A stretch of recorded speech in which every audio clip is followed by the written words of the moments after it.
Hello there, everybody. So about 92AK Nightmare, and I'm sorry, am I seeing cat ear and bunny ear? I I just loaded up the episode and it just fucking stops on this image. Okay, cool. I really shouldn't be surprised by this. Hello there, everybody. It's about 92AK Nightmare, and finally, welcome back to My Hero Academia Season 4. Now we are on episode 67? Yeah, 67. All right. Yes, we are finally back on this, which is good.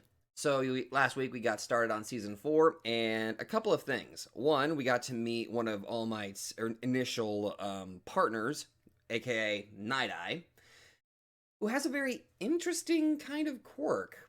I had a feeling it had something to do with perception, but not to the point where he could actually just see into the future, or not specifically see into the future, but see whatever opponent he's facing, specifically their future actions. But the activation of it seems that he needs to actually look into their eyes, and I think one of the other ones that he had to touch is the opponent's face and all that.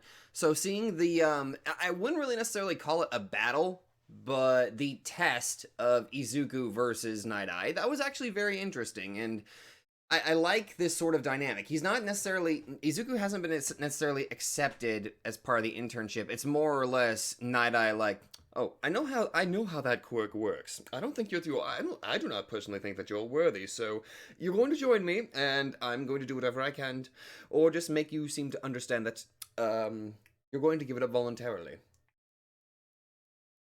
And he'll say that as he casually sips coffee that I literally just had a drink of. Also, we got to see an actual character death with Big Sis Mag.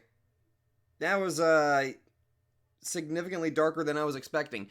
I mean, don't get me wrong. There's there are some considerable fights that have gotten really dark. I mean, for crying out loud, if we're talking about fights, freaking just All Might versus All for One was arguably one of the, I would consider to be one of the darkest fights that I've actively seen. But seeing a character die, I wasn't ready for that. Oh, speaking of that particular character, they were a woman, trans. Being a villain kind of, huh? I did not know that. Honestly, it's now I kind of feel bad.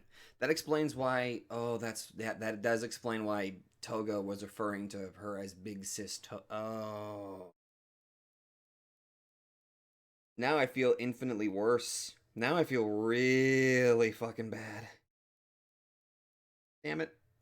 Like I said, I wasn't expecting an actual character death to suddenly just happen the way it did. And the way that Overhaul killed her, that was horrifying to say the least.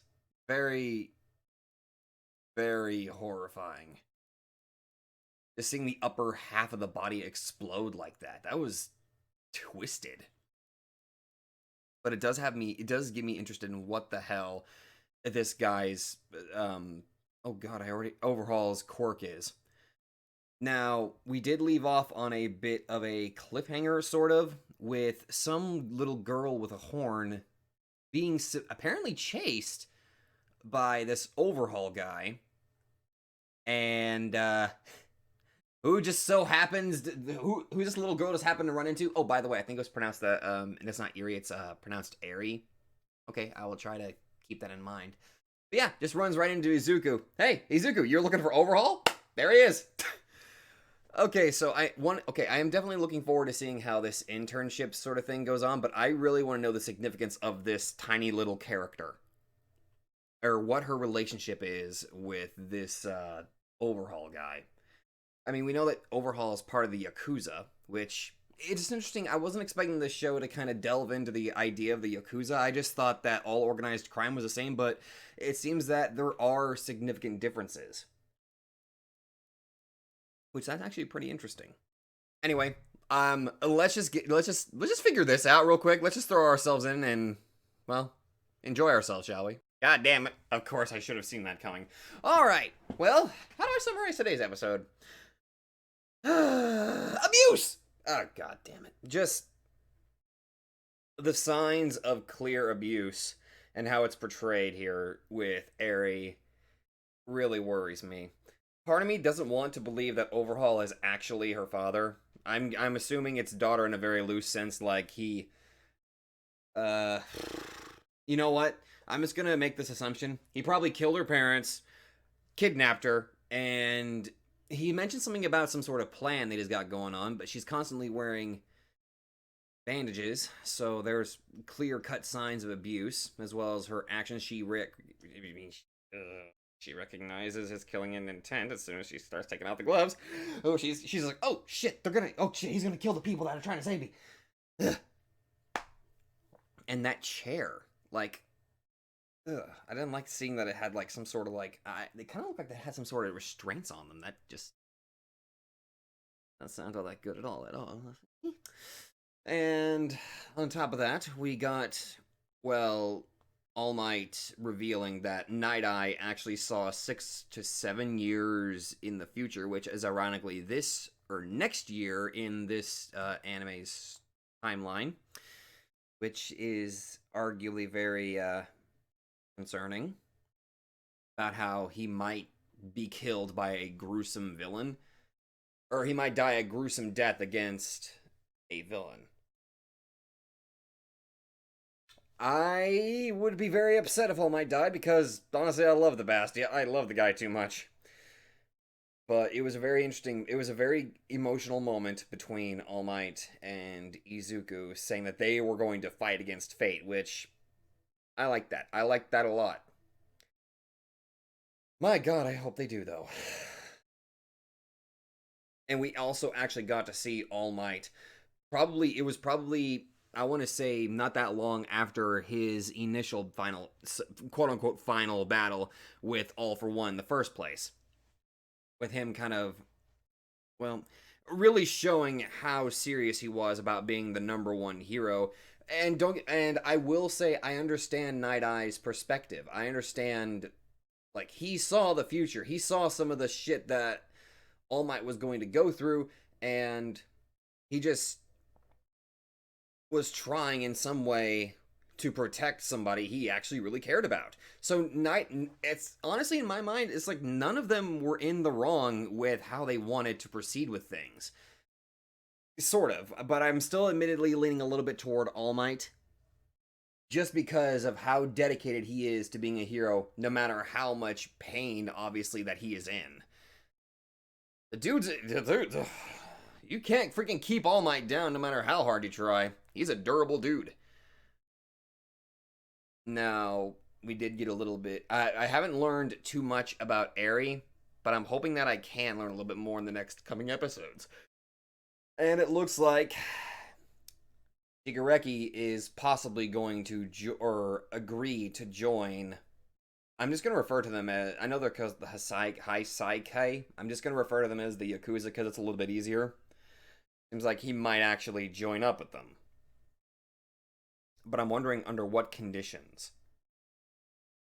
And one more thing before we jump into the next episode, there was a single moment showing some sort of weird splotches on the side of Overhaul's face. And he mentioned something about hero syndrome. So I'm wondering if there really is like some sort of actual reason for why he's wearing that mask. Like there is an actual legitimate, rather than just fashion sense, and he's just like, everything is so sickening. I have to breathe through this. But no, there looks like there might actually be some sort of physical problem that he has. Or it might have actually something to do with his quirk, which I'm still kind of trying to figure out all the details about. But anyway, I'm going to go hop into the next episode, and I will see all of you guys there. Hello there, everybody. Saban92, and now we are on episode 68 of My Hero Academia. So, last episode, it seems like at the end there, Shigaraki is possibly going to join up with the Yakuza under certain conditions, which makes me wonder what exactly those conditions might actually be. And on top of that, I'm admittedly worried about that Eri girl. Lord knows she probably needs an actually good hug, or maybe even a good family, honestly, at this point. I think that's pretty much well established, judging by who she's with at the moment. Ugh. Her heady explodey area. And on top of that, we finally got Izuku confronting All Might about his feelings about the who was going to be the successor, either him or Mirio, as well as seeing a flashback of Night Eye and All Might after his battle with All for One. The time where he actually thought he beat him down the first time. Plot twist, he was still alive, but I'm pretty sure season 3 took care of that. For the time being. So... honestly, I'm just more worried about that Airy girl, but... oh boy. I'm wondering how the show's actually going to handle this. But it seems like that All Might was predicted to die either in this year or next.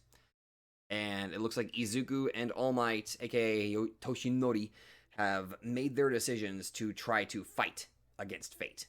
And we can only hope that they're able to. So, let's see what this episode has in store for us.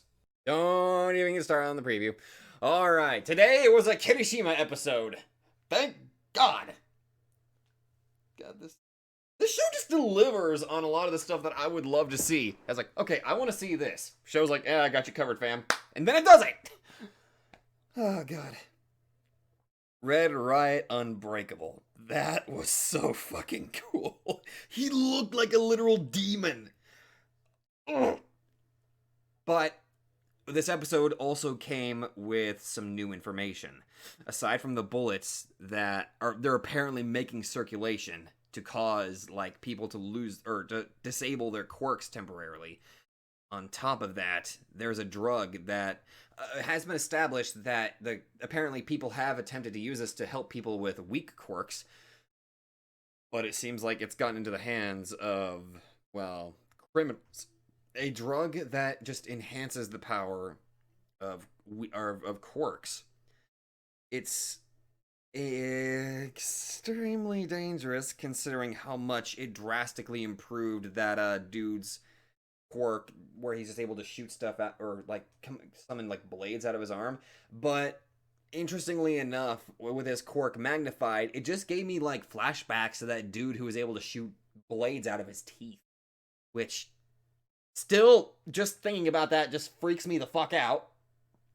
But it was somewhat similar, except he's just able to protrude it out of any part of his body, including his eyeball, which made me cringe because I started imagining immense amounts of pain and I didn't want to do that.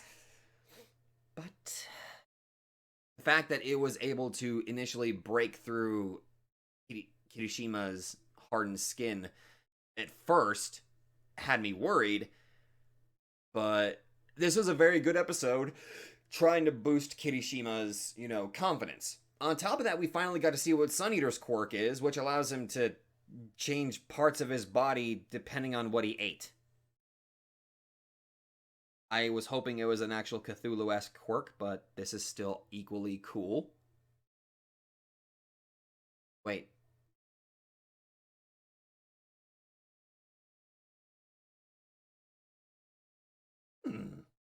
There's an interesting... he probably has to have a very careful diet. And we also got to meet the hero Fat Gum, who absorbs pretty much...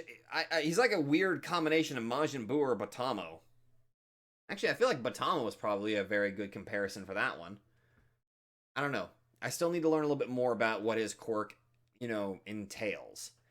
On top of that, we finally got to see, well, I guess it looks like the League of Villains is going to start working together, kind of, with the Yakuza.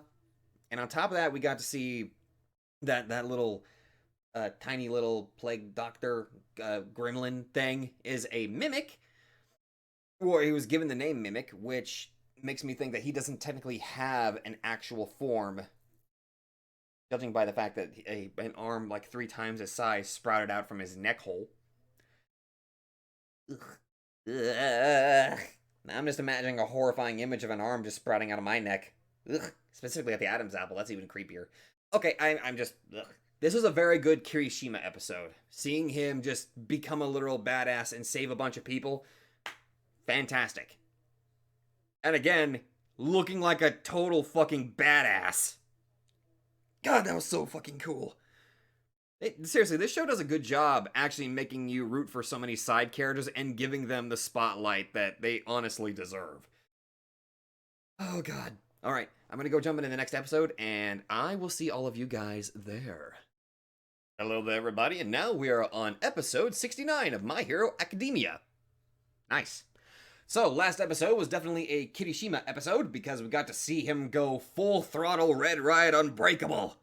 And on top of that, we learned a little bit something that's kind of dangerous. Aside from there being bullets that are making circulation that cancel out quirks temporarily, there is now an actual drug in-universe that seemingly magnifies the powers of quirks in general. Designed initially for people with weak quirks. Thankfully, it seems like they don't last very long, but getting that information about how there's some that may last an hour or two, that's extremely concerning. Now, I did bring up a question about how there might be some negative side effects after it wears off, but judging by the fact that the, Blade dude seemingly didn't seem to have any negative side effects happen to him, aside from him becoming seemingly a little bit more crazy, I guess that can be counted as a negative side effect. Kind of? Yeah, that probably makes sense for it to be a negative side effect. But, yeah. That's still kind of up in the air about what kind of shit that drug might actually do. Now, if last episode was a Kirishima episode, I wonder what this one's going to focus on this time. But it also seems like the League of Villains is now going to be working with the Yakuza, and by work, I mean more or less that both sides essentially using each other, which concerns me immensely. Other than that, let's just throw ourselves in.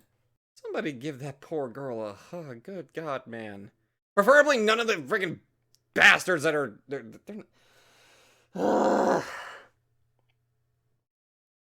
Okay, today's episode was exceptionally dark. We learned a little bit about that quirk-destroying bullet, and that there's actual human blood and genetics inside of that damn bullet. As well as Overhaul's quirk, which we finally learned a little bit about what it is. How it can sort of construct it. Oh shit, I just realized, it's kind of like alchemy in a way, now that I think about it. Is Overhaul a fucking alchemist? Huh. Well, no. Let's not do that. Let's not put him in a positive light here. Let's not do that. Okay, so it's seemingly like that explains a lot of what the bandages around her. They're basically making bullets he's making bullets out of her body. Shit, that's fucked up. That is so goddamn fucked up. Ugh. Also, seeing so many heroes gathered in one place along with the students who are now kind of being treated, because they're part of the work studies, they're essentially being allowed into the official hero business of sorts. That's finally interesting. I finally got to see a little bit about that, but that entire conference was hard sort of to sit through. The more I learned about Overhaul,